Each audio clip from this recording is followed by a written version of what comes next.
Good morning, everyone. So, just wanted to come in and talk about authority, right? Because there's a lot of noise in the world. There is, like, there's social media, there's news, there's, there's just a lot, right? And often we are led by people that we consider to be an authority, right? So anything that this expert or authority says, we believe it as true, and it's not always conscious, right? It's very much depending on what the program is in your unconscious mind. So with that being said, the reason why I'm talking about it is because we all have these things, right? We all have people that see us as authorities, and we also have people that we consider to be authorities, right? So if you are a coach or a mentor or a doctor or something along those lines, and you are speaking over someone and you're saying something like, this is not possible, or for the level that you're at, it can't happen, or it might, like, there is no other way than this way, then you want to really be careful with that, because especially if it's coming from a negative perspective, right? And I understand that you want to be truthful and let people know that the journey may not be as easy as possibly they think it might be, right? I get that.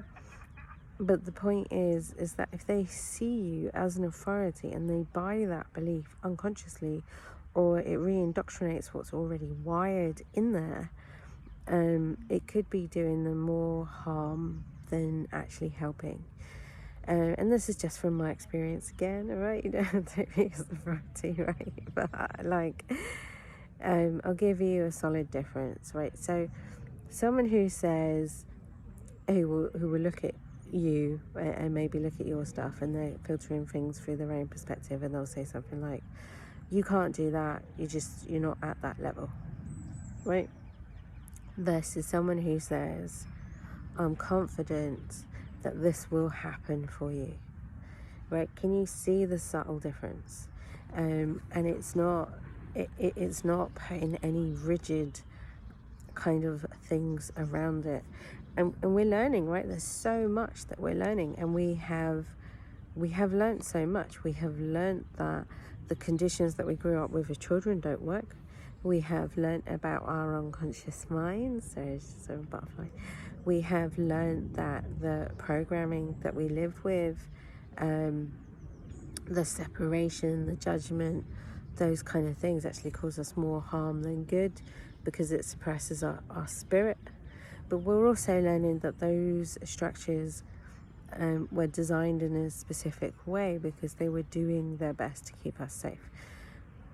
So, look, to put this in context, I went on to LinkedIn to post yesterday or this morning. Well, I went on both tabs, and I saw one post that was, I like my 9 to 5 routine and I want to become an entrepreneur. All of you people online that are shouting about entrepreneurs, I want that. And to really think about that, there's nothing wrong with what that person said. But if you think about the feeling behind it, there's an emotion there that is I've got some swear words coming to mind, right? That's very defensive in a way that's like, so there's lots of different perspectives, and that's something that takes time to really observe and understand. There is nothing wrong with working in a 9 to 5, and there's nothing wrong with being an entrepreneur. It's just deciding what works best for you and choosing what works best for you. And people like to express themselves. So just like this person expressed that they like their 9 to 5 routine, entrepreneurs like to express how much they love being an entrepreneur because they did the 9 to 5, right? I did the 9 to 5 for years and years. And it wasn't 9 to 5, got to be honest, right? It's more like 9 to 10, right, with a lot of coffee breaks and weird meetings and meetings about more meetings, and then, you know, lunchtime, and then another 4 hours of whatever it is you're doing, and then eat. And it's like, it kind of, it's a learning journey, right? And there were some times in my 9 to 5s when I absolutely loved it, you know, the work that I was doing, it really lit me up. And then there were other times when I was bored shitless, right? Because I was growing through to another stage of my learning and discovery.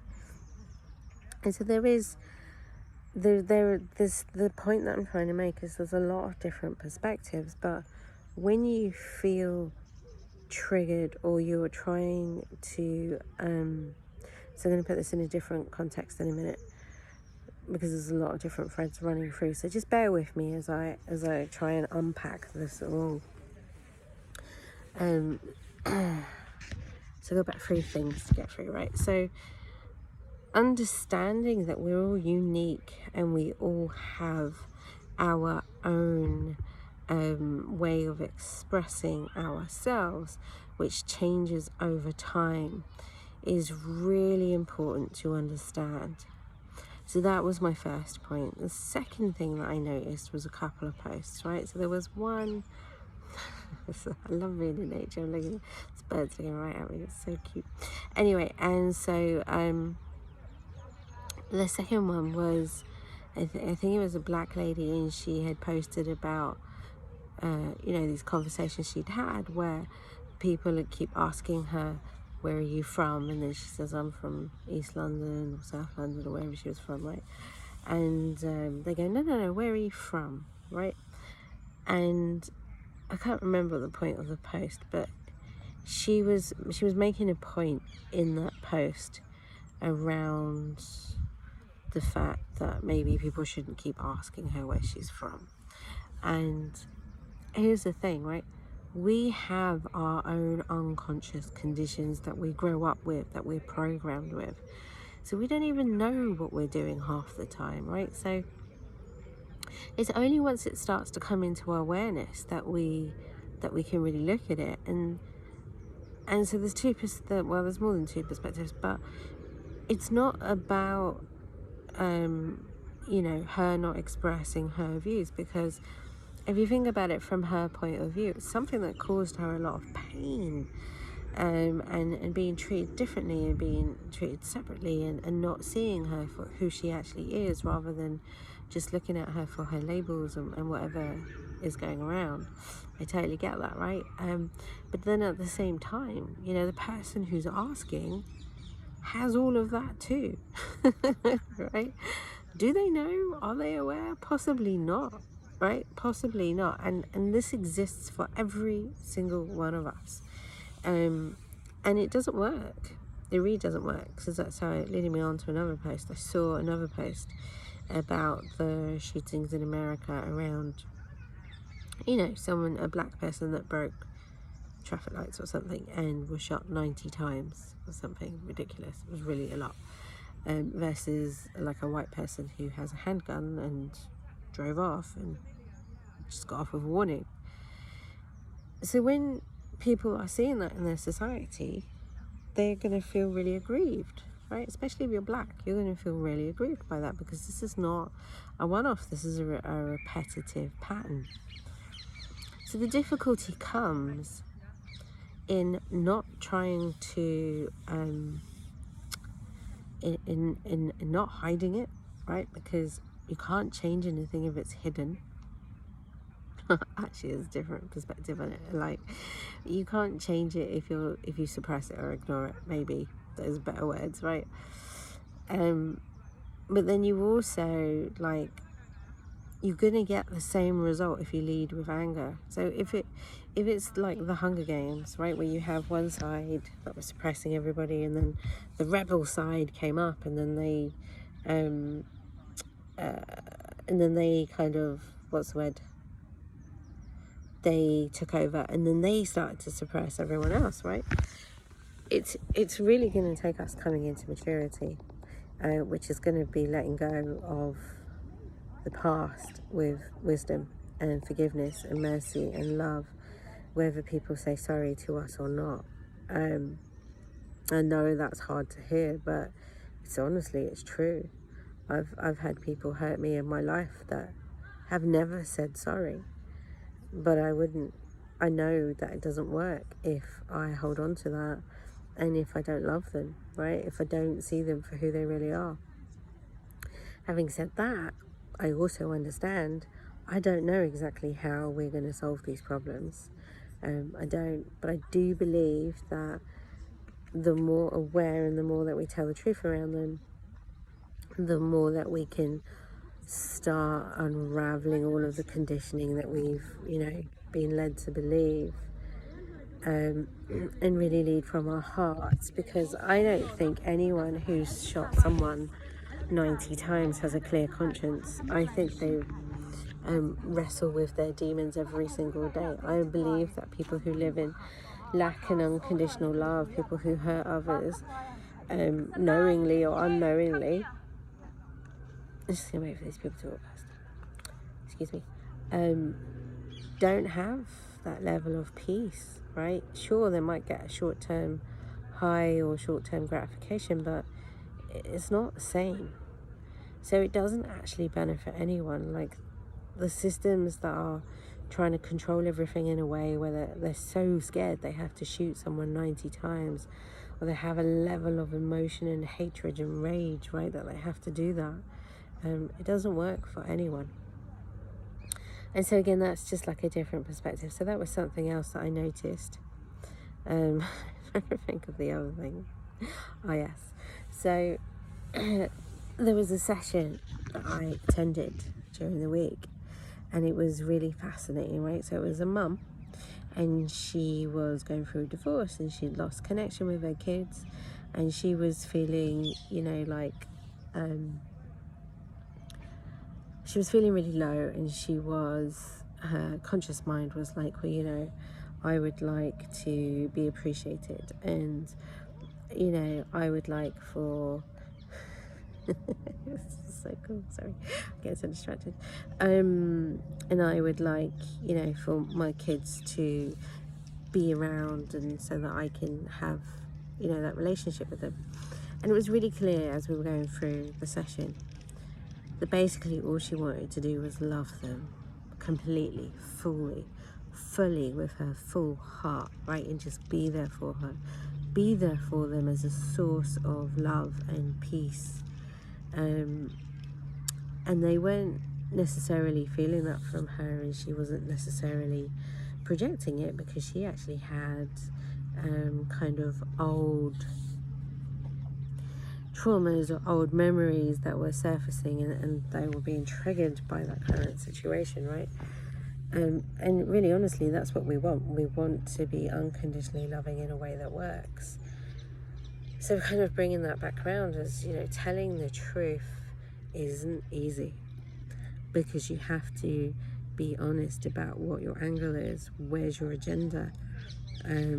Is it really pure unconditional love? Does it come from peace? Are you trying to manipulate someone? Are you trying to suppress something? Are you trying to hide something because you're scared of what others are going to say to you?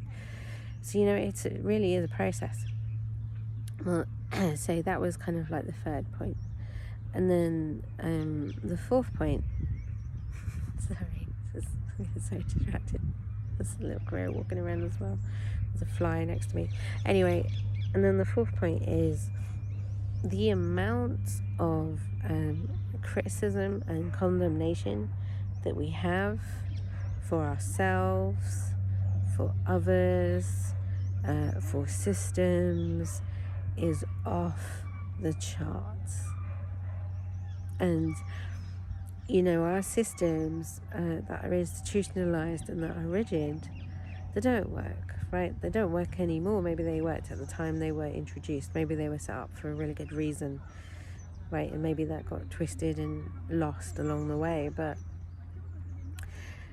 the point that I'm trying to make is that we can be more loving and nurturing and speak really good things into being, without suppressing what's already gone, right? So we have wisdom, we understand what works and what doesn't work, and we can come together in our own individual ways. we don't have to be the same. And so that's really what I wanted to talk about in terms of those 4 points. So bringing that all back around is it really depends on what's in your heart and what's conditioned into your mind, because your mind is the most powerful force on this planet. In fact, homeostasis is the most powerful force on this planet, and change, funnily enough, is the only thing that you can rely on, right? So you have all these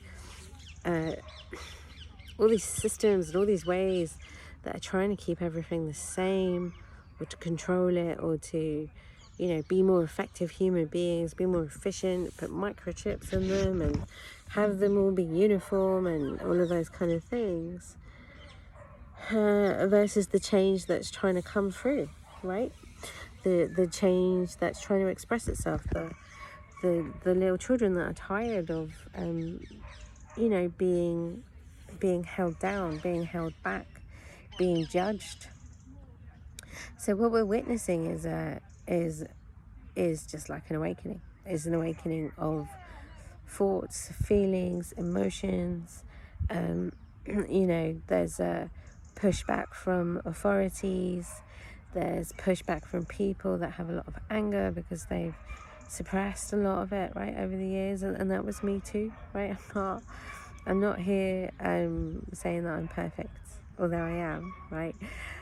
I'm just acknowledging what's going on. And so when you understand that's in your unconscious mind, and it's really not personal, right? It really was designed in a way that had some kind of purpose.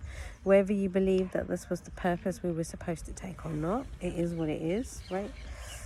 Then you can start to choose, right? You can start to choose. You can start to connect with your higher self, what it is you want to create, and allow yourself to learn and discover and grow along the way.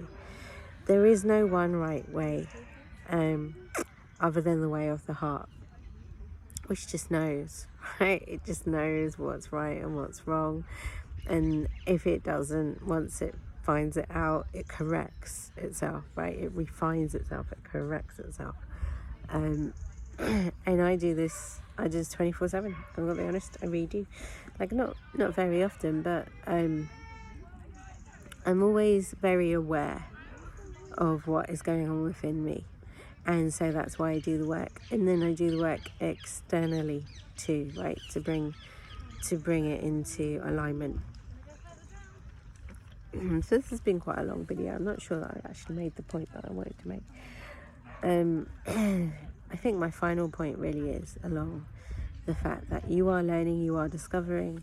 You're going to fail because the first thing you do usually doesn't work in the way that you expect it to. So you might consider it a failure, but it possibly just is a stepping stone into your next action, right? So, and again, don't see me as an authority. I mean, yes, that's my experience, right? It's fairly common, but you tune into your own inner authority to choose what is right for you. I can't remember the other thing. Right, so my final thing that I wanted to mention, because this is close to my heart, is we try to solve problems. And my Haley was playing up. We try to cope. We try to bring awareness around what people need to know. And we try to come into love, kindness, and acceptance of all these things without really going for full restoration. And this might not be taken well, right? But because of the pain, right? The pain and the experience and everything attached to it. But you can have someone who had cancer start to raise awareness for cancer. Look out for these symptoms and look out for these things. And so it's just so funny, right?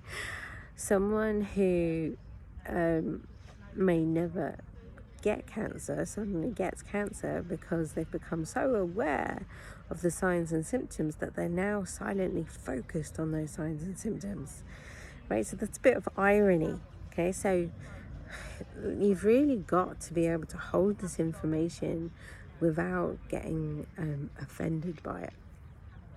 And then at the same time, you will have someone who recovered from cancer fully because they decided that it wasn't something that they wanted anymore, right? They've started to harness the power of their mind and they're going for full recovery. So on the one side, you've got kind of almost, a programming that's coming up, and then on the other side, you've got kind of an awareness that it can be fully restored. And then you have to tune into your own gut instinct and trust it. Because if someone goes down the route of chemotherapy or something along those lines, then that is what is right for them. That is what is called towards them. But if someone else decides that they're just going to heal it through meditation, right, that's right for them. And in both those cases, you have people that recover and you have people that die. It doesn't mean that one person was right, wrong, better or worse than another, right? It just is. It just is. And so, I really believe we're coming into a time now where we're actually going to outgrow all of the pain that we've experienced, all of the disease, all of the misalignment, all of the judgment, all of the separation, all of the hate, all of the trauma, the resentment, the rage, the fear. And we're going to step into a new way of love, which works for everyone, right? We are in process. We're just waking up, right? We're not there yet. So that's just a point that I wanted to express and bring that back around to my first point, was who you see as an authority, right, really can impact what's either already conditioned into your unconscious mind and bring it into confirmation bias, or it can help you to rewire for what you really want. And that's what I'm going to end on. Like, what do you choose when you have a negative thought, when you have a negative feeling, whether it's about yourself, whether it's about another person? What do you choose? What do you choose to assume? Do you choose to see that person happy? Do you choose to see them in their highest light? Do you choose to see them having figured things out, right? Do you choose to see them whole and fulfilled and living with passion and love? Do you choose to see the world that way? Do you choose to see yourself that way? And then are you committed to holding that focus? Because it really comes back to that. And the how will drop out. The aligned action will drop out. The course correction will drop out. You don't have to figure it all out in this minute. And you don't have to do the work for anyone. That's what I'm trying to say. But you must choose what it is you would like to focus on. So that's my video today on focus. I really love doing this sort of stuff. I went on to Clubhouse yesterday. It was really interesting. I was inside a room and you had these successful people. They were motivating others and they were saying, it's your fear that's holding you back, and this is what keeps people unsuccessful, and do you want to be part of the 1% or the 99%? And I can't remember. There was all sorts of stuff going around, right? But I was looking at it from a different point of awareness now, right? People move from shame, fear, and guilt. But if you're teaching them from shame, fear, and guilt, it doesn't work for everybody. It does work for some people. It doesn't work for everybody. So, I came in with a different perspective in that you're not broken, right? There's nothing wrong with you. You're not a bad person. You just don't know. right? You just don't know. You don't have this awareness. No one's taught you. You've never experienced unconditional love. No one's ever encouraged you or uplifted you. All that you see is your environment around you. And if people are getting shot 90 times for breaking a traffic light, then no wonder, right? No wonder you have that that label, that conditioning, that rage, that resentment, because it's painful and it hurts. And then you have all these other people that tell you, oh, you know, it's all within your power. And that's true, it is. It's all in your power, but it's a process, right? It's a process. Anyway, I'm coming off target, so I'm going to end here. It's quite a long video. If you did watch it, drop me a heart, comment, a like in the comments, and have an awesome day. Lots of love to you all. Bye.